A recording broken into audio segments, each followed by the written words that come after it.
I think I should thank again. Indeed, we are proud to have the highest scorer. 9B, Zaiba Saleha. तेरी रहमत के तलबगार हैं हम, ये बजा है कि गुनाहगार हैं हम, हाँ गुनाहगार हैं हम, हत्याकार हैं. Important behind today's occasion.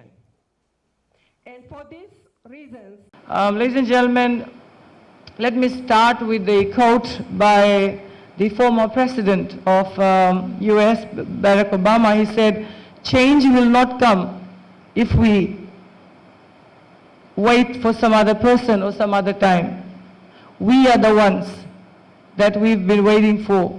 We are the change that the world seeks," unquote.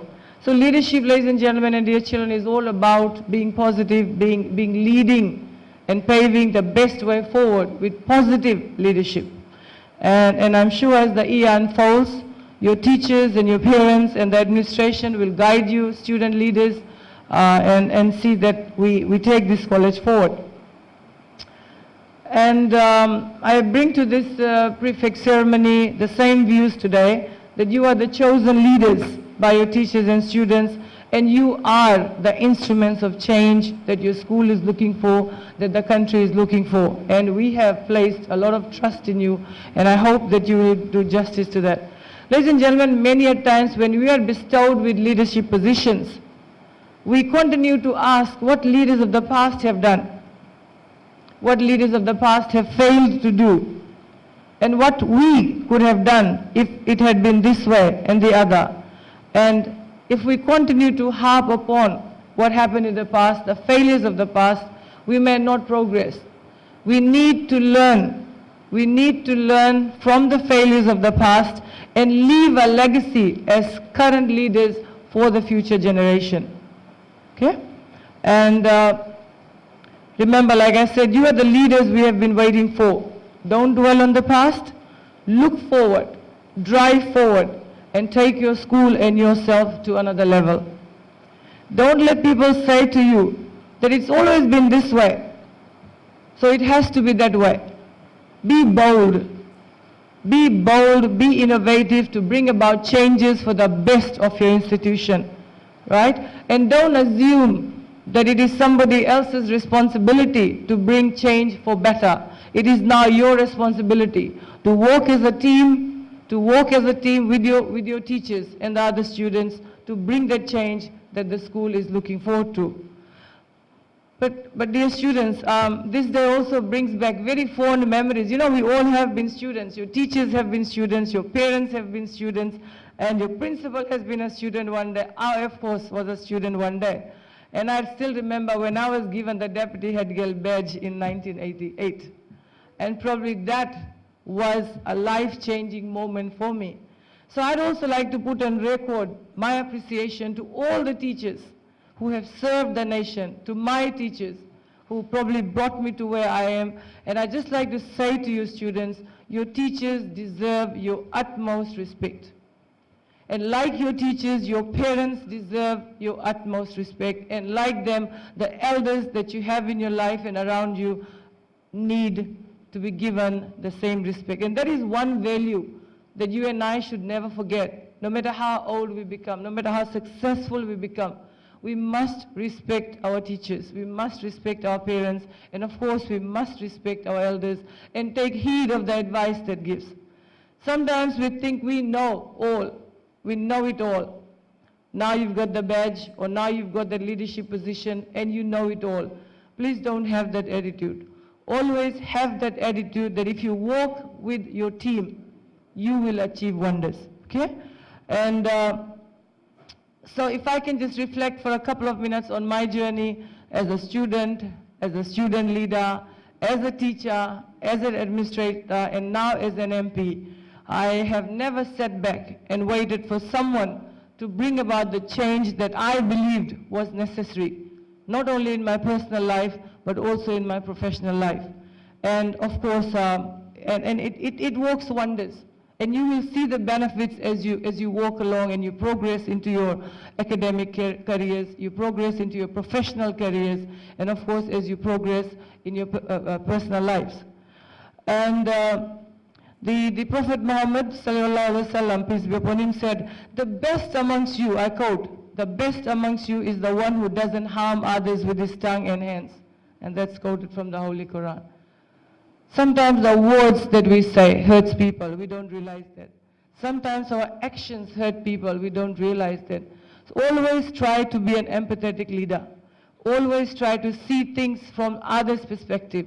How is that decision going to affect somebody? The words that you say, how is it going to affect another person? And that's the sign of a good human being. And of course, I think most of us in the education fraternity believe in empowerment. I believe in empowerment. I believe in empowerment of our teachers, and of course the teachers believe in empowering you students, and probably that's the reason you have been bestowed with this prestigious leadership roles, and I'm sure all the 101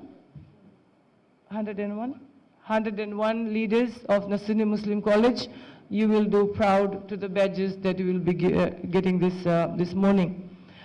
I think you're already on a right path, and you have a lot to celebrate.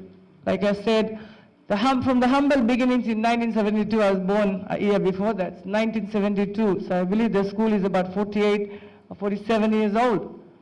And 47 years later, this generation are reaping the benefits of the fruits that were sown by the then founders of the school, the then teachers and the parents that worked hard to bring this school to this level. And of course, you've reached a very high potential last year. You probably reached a pinnacle of success in the history of Nasuni Muslim College by scoring the national highest in the 2019 in year 12. Can I ask us to put our hands together? It's a great achievement. And I'd like to congratulate the highest, the scorer, Siddiqa Shafi Ali, and of course the proud mom sitting here, who've made, she has not only made her parents proud, she's made the whole institution proud, and of course she's made the education ministry proud. And I have been told that she is going to be the head girl of the college. So congratulations. The successes of our children talks about a lot about parental engagement and responsibility as well. So our children's success is our success. Whether you are a teacher, you are a parent, their success must be acknowledged, must be recorded, and must be celebrated. And I'm sure this year Shafia will do wonders again, and I wish her all the very best for her year 13 and all the other students as well. Another success story for your school that you must be proud of, students, is that two of your mates, two of your students, they were rated, top 10 of the persons of the year in 2019. And of course, they are known as the poster boy of honesty, poster boys of honesty. And like I said, it's the second time I'm meeting them, very much inspired. How many of us would be tempted to keep what we found? I think it's in human nature. You'll be tempted, but look at the example that your students have set.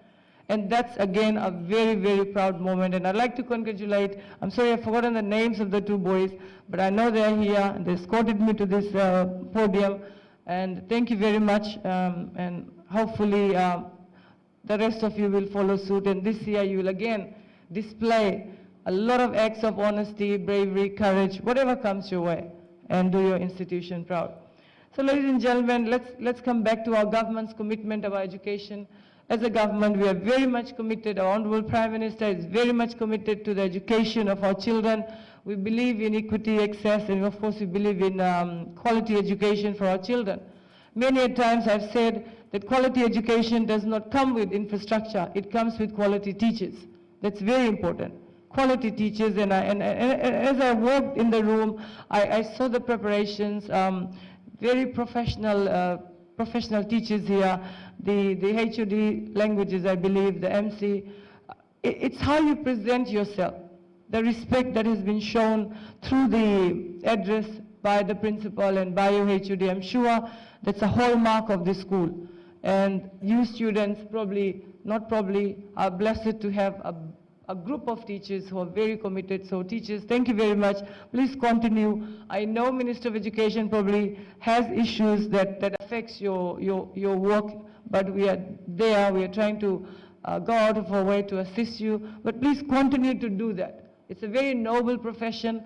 Uplift the name of this profession. Your actions tarnishes the image of not only institution, but the ministry as a whole. Your success, of course, brings glory to you and your profession. And your school has already been glorified at the national level. So please continue to do, and may 2020 bring out the best in you. So to the students, the year 13 students and year 12 students, and especially those that are now setting up a journey on their career path, it's very important that you know where your country's priorities lies, where you have job opportunities available, which subjects are marketable. So please be aware of that. If, as a way of background, I want to talk about the scholarship schemes that we have. We have 950 local national toppers scheme scholarships to the best 950 students in year 13. We made a change this year. Previously, these awards were also awarded to the foundation students. And we believe that many students in our secondary school, the year 13 students, were disadvantaged because when students came out from the universities, they came out with a higher GPA. And they had a different level of courses, etc., and assessment. So this year we've said, year 13 students across the nation, you will only qualify for the National Topper Scheme. Those 950 scholarships are for our secondary school students across the country. So 950 scholarships are up for grabs. So 2020 year 13 students, if I can say, try all the students in year 13, try to aim for that scholarship. It takes away almost all the burden off the shoulders of your parents. And that is something that we as a government are very proud of. Okay? Of course, remember, it's not going to come easy. You'll have to work hard. You'll have to achieve the highest score and be in that 950 group to qualify for that. So careers teachers, please ensure that this information is passed on to your students. And even year 12 students, you should start preparing for that this year. And priority areas, ladies and gentlemen, medicine is a priority area for us, engineering is a priority area for us, technology is a priority area for us, of course education is also a priority area for us. So I encourage our secondary school students to think outside the box and choose careers where you know there's a job available out there, okay? And of course we want the next generation to choose careers that are not just ordinary careers. Go out there and make a mark in the field. Again, added to that priority list, the current government's priority areas again are tourism, like I said, medicine, agriculture, fisheries, forestry, technology, environment, land and town, country planning, counseling, especially for teachers, counseling, special and inclusive education. So choose those fields where you know there's a market for that. Commerce students, I suggest you look at careers in human resource management, industrial relations, forensic accounting, tourism, surveying, climate change, project planning and management, property valuation, urban and regional planning, rather than a plain accounting and economics. We have a lot of students who don't come to the ministry with their education qualification and they want to be in the teaching field. So those students who want to be teachers, please ensure that you enroll in a program that has education. Okay, you come up with plain degrees, the Ministry of Education may not have a space for you. So we want quality education, we want quality teachers. And we are working with our 3 universities to see how best they can assist us in ensuring that the graduates that come out, especially for teaching, are quality and well equipped to deal with the modern day children. There's a lot of issues that come up. Your issues are very different from ours when we were in school. You are impacted by social media. You are impacted by other social evils, drugs, drug abuse, smoking, teenage pregnancies, you name it. A lot of issues within the school, bullying, cyberbullying, harassment, okay? So I'm sure your administration will work with you to ensure that you are well aware of these issues. If I can just use this opportunity to announce to you that we are going to hire 30 counselors now, 30 retired teachers who have been in the system and who now are out of the system. They will be working with the National Substance and Advisory Committee to assist schools dealing with such issues.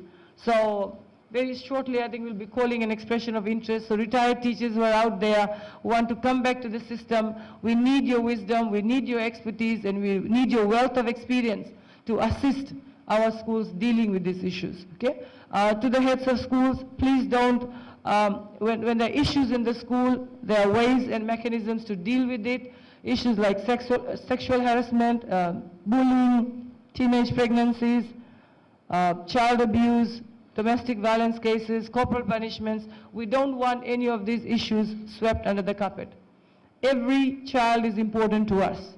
And the emotional and the physical well-being of any child is important to me as the head of the ministry. So to the teachers, please understand your children.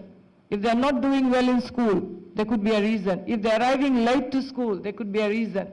If they're always sleepy in class, there could be a reason. If they don't look nourished, there could be a reason. If you're too sickly, there could be a reason, okay? I know that's asking too much of you, but you are the guardian in the school. And understanding why your children behave in a certain manner is very important. So if you have cases like that, of course it's going to impact the child's education in the classroom. Talk to your heads of schools, okay? You need advice. Like I said, we'll have more counselors now to assist you dealing with this. Corporal punishment, if I can reinforce that again, there's a zero tolerance to corporal punishment. Please refrain from inflicting corporal punishment on our children. That should come out clean and clear. Yet we receive complaints about teachers still inflicting corporal punishment because they lost their cool, because the child was not behaving well. But children, remember, we've given you those rights. But those rights come with your responsibilities as well. Like I said, respect for your teachers is paramount. Adherence to the school rules is paramount. Listening to your leaders, etc., is important there. You may say it's my right, right? So balance it up. So that's something I wanted to say here. And so let's go back to the three main stakeholders that we have: the students, the teachers, and the parents. So to the students, be good. To all the prefects that will be appointed today, be a good role model. Be a significant role model, and you are expected to demonstrate the values and the ethics of your school in your daily lives, as well as encouraging them in others. And I'm sure you will reach that pinnacle of success. To the teachers, like I said, thank you very much. Take ownership of your children, take ownership of your profession, and take ownership of this institution, and of course take ownership of the vision that is before you.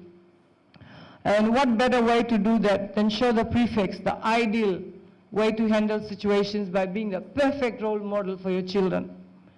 Support and guide them all the way, and I believe you all had a say in the selection of these prefects and work with them. Teachers, your positive and constructive words will increase the morale of the prefects, and of course the country is expecting nothing less from you than producing cultured and productive citizens for future. Again, to the other students, those that will be working under these leaders, you've got to understand respect for leadership has to be paramount. And to the leaders, leadership comes in many forms. All of you cannot be prefects, but I'm sure the school has other roles and opportunities for you that will mold you into leaders. So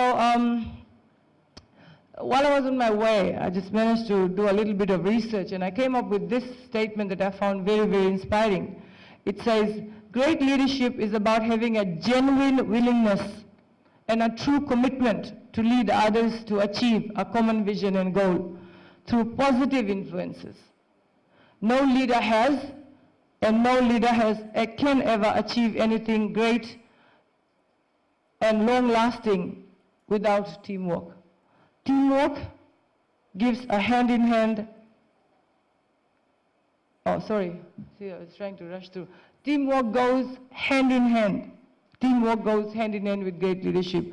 So teamwork between the parents, between the teachers, between the student leaders, between your management, and of course between the ministry is going to lead you to greater success. I just want, this is for the student leaders, right? And it applies to myself too. I believe in this. Do not follow where a path already exists. Go instead where there is no path and leave a trail behind. That's the sign of a great leader. Take challenges, be bold, and stick to the decisions that you've made if the decisions are made for the good of everybody. Okay? That's very important. Make a mark for yourself. Shafi has already made a mark. Our two poster boys have already made a mark. The teachers have already made a mark. So the student leaders, go out of your way and make a mark that come the next 10 years, when there's a next investiture ceremony, your name is mentioned. Your name is mentioned. This student leader in the year 2020 was the best that the college ever had. And I will, on behalf of your principal and the management and your teachers, wish you the best and the very best in the years to come, not only 2020, but the years to come. And to the teachers, like I said, once again, you have a very important role in educating our nation. Please continue to do the good work, uphold the vision and mission of not only your school, but the Minister of Education and the government of the day. And like I said, let's leave a legacy behind. Let's all leave a legacy behind, because one of us touched many lives in our career. So many students have come and gone under our leadership. They've reached pinnacles of success. Okay, so let's leave that and let's continue to do that, right? And yeah, so basically that. I think leadership is all about leaving a legacy behind. And Nasinu Muslim College, you've already left a legacy. Your students have left a legacy, and I think for the first time, your poster boys have done wonders. And they have, I'm very much inspired by them, believe me. And let's follow the path of goodness. Let's all be good and do what is expected of us. Let's go out of our way to do greater work, and I'm sure we will be rewarded in our future days with good health, success, and of course, progress and prosperity. So ladies and gentlemen, with those words, thank you once again for having me and my team here. And I look forward to working with you for another successful 2020. I wish you the very best in the future activities and events of the college. And I wish you the very best for your successes in both curricular activities as well as academic activities. And I wish to see many, many names recorded in the history of Nasinu Muslim College as being high achievers, as being role models for the entire nation.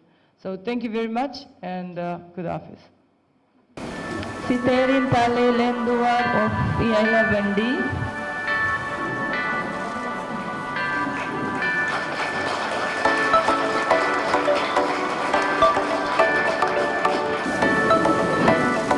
Fazil Farhan Ahmed of Pier 12B.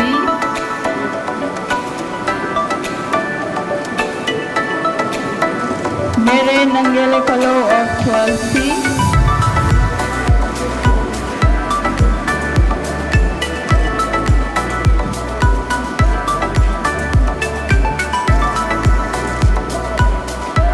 Zainab Rashida of Pier 13B.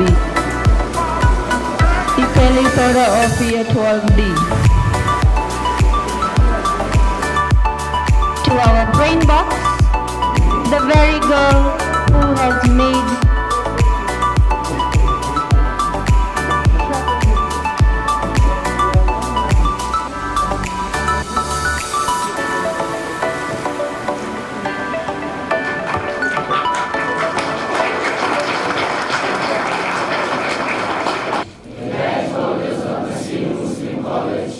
do hereby sincerely and solemnly the staff